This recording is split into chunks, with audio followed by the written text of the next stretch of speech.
Well, we did it, Teddy. Yeah, Spence. Three. The Erdrick Trilogy, the legacy of Loto. Having fully completed the Erdrick Trilogy, the Lodo Trilogy, whatever you want to call it, how does it hold up and what's its place in the Dragon Quest saga? Two very good questions. Uh, the trilogy as a whole holds up very well in the sense that there's not too many old school RPGs that tell such a similar story like it. And I'm willing to branch out and like compare it to non JRPGs, like let's just say Zelda, right? Like if you're going to compare it to Zelda, Zelda 2, and Link to the Past, what's the connection between those three games? I don't know. They're all different. One's like a top down, the other's a side scroller. Then there's another top down. Zelda 2's the black sheep, so you got the second one being the black sheep. Okay. Final Fantasy 1, 2, and 3. Well, we didn't even get Final Fantasy 2 or 3. You know, Dragon Quest 1, 2, and 3 are also vastly different and technologically different from one another. And 3 is just the culmination of all of that being um, as perfected as I think it could have been by that time, Mm-hmm. be it 88 or 92 or whatever in between. And so I think it's really special in that regard. I know you could look at like Fantasy Star and maybe make some arguments there. I don't really know so much about Fantasy Star. But to me, Dragon Warrior 1, 2, and 3 are the classics, the founders, and they have their own merits, and each one is special in different regards. I kind of alluded to it throughout the podcast, but I love one for its sense of exploration and embarking on the journey as the lone hero. And two, I love that sense of um, exploring the world as subdued kind of heroes and feeling kind of humbled in your experience. Mm. In three, it's like you are the party. You and the party are on a quest together, and sometimes you go through changes, and sometimes you change your classes, and sometimes you need to make drastic decisions to change everything. But the experience is going to be memorable, and you're going to walk out all the more rewarded for it. And although none of them are perfect in any of those regards, I think they all tell a great tale that is well connected by the end. Wow. I don't think I could say it better. Um, Plus, they've got a bitchin' soundtrack. Hell yeah. Yeah, no, it was very fun to go back and play Dragon Quest 1 through 3. I'm happy we got to do it together. Mm, Um, what a blast. It's interesting to see its place because when I first did it, I hadn't beaten the other ones. I hadn't beaten. I started one, got all the way to 3, but at that time I hadn't actually beaten 4, 5, 6, probably 7, probably 8, yeah. actually any of them. So those were the first 3 I've truly beaten at the time, and I don't know that I fully saw like the evolution. I mean, clearly you can see the evolution from 1 to 3, but when you Yeah. when you start making the connections back to 4, 5, even 7, you can start seeing. You still see some of those tenuous connections, especially the 3.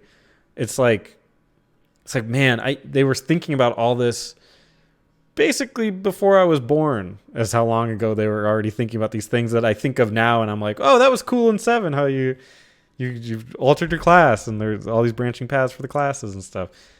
They were thinking about this all the way back in 1988. They're just trying to Yeah. get all this mastered. So it's fun to think of them, and it makes you wonder too how far back they thought of some of these that made it just to 3. Like maybe 1, they were thinking like, man, what if you could change classes? And what if you could, Hmm. so, and think about Ultima and all those games. They probably did think about some of that stuff and saying, well, it's too hard right now, but maybe we'll try next year when we release Dragon Quest 2. Um, as far as unfortunately, and it still holds true to me, but if I were to recommend Dragon Quest to people, I still don't think I would ever recommend 1 through 3. I don't know what your Mm. thoughts are on that, but I would definitely say like 8. I mean, I would say 11 is God the most easy to get, but 8 is great. I have a warm spot for 4 that I just I can't help but recommend that to people. But I The don't. Yeah. unfortunate truth about Dragon Quest 1 through 3 is that all of the future games, with possibly the exception of 9 and maybe 6 to some people, are better standalone titles Mm, than any of these as standalone titles.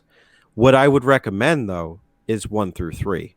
I wouldn't recommend any of them as a standalone experience. yeah. Yeah. If you were just going to play one of the Dragon Quest games, I would not pick from 1 through 3. If you were going to explore the roots of the RPG as a series and even as a genre, I would totally recommend 1 through 3. And it's really special. You asked the question, what is its place in the Dragon Quest, series as a whole or brand? Um, you said it before. It's technically the only trilogy. The Really, yeah. Zenithian trilogy is a trilogy, but they're all very loosely connected and they're all their own thing. And it's hard to say that 6 is the culmination of anything 4 and 5. Those are arguably like, their own masterpieces. Um, Yeah. one one's evolution to 3 is really a sight to behold. And even though, like, I know we said like you could skip over 2, it is good to play 2 and then see just what is accomplished between 1, 2, and 3. Oh, absolutely. 3 is, or 1 through 3 is the journey.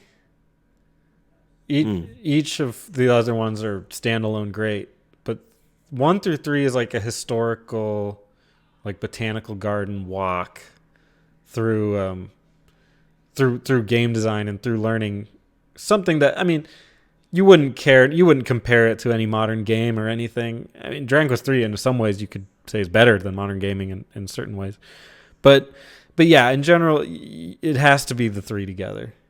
Yeah. I don't see any other way I would ever recommend these games to anybody, especially like Call of Duty people. Forget it. No. It's not gonna happen. There's no way they'd play 2 specifically 2. um, well, that's the legacy of Dragon Quest 3 and the Erdrick Trilogy.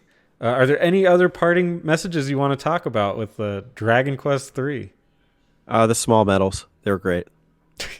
What's the point? Oh, you The do tiny actually, medals? like at Yeah. the very beginning are able to trade. I did not know that until like the very end.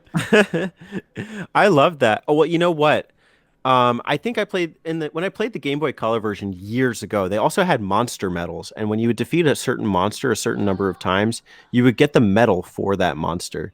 And so there's a certain collectible fun to it. And also with the tiny medals, they're in these like places, like a lot of them you would expect it's like you press on a gravestone, or like, you look in a pot, or it's like if there's like an odd formation on the ground. And so just like discovering them, like there is kind of that thrill to like, oh yeah, like there's a tiny medal, and you get some good weapons out of them. I got like a flamerang for one of my characters, a flaming boomerang. So like, I don't, that was cool. They're like the Metroid missile canisters. Yeah. They just pop up where you least expect them.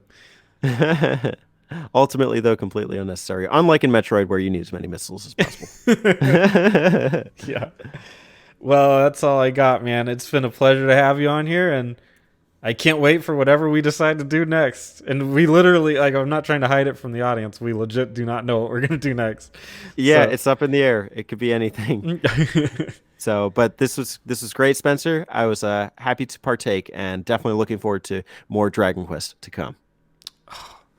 we can consider Dragon Quest 3 archive. Archive. Thanks for watching, everybody. Take it easy.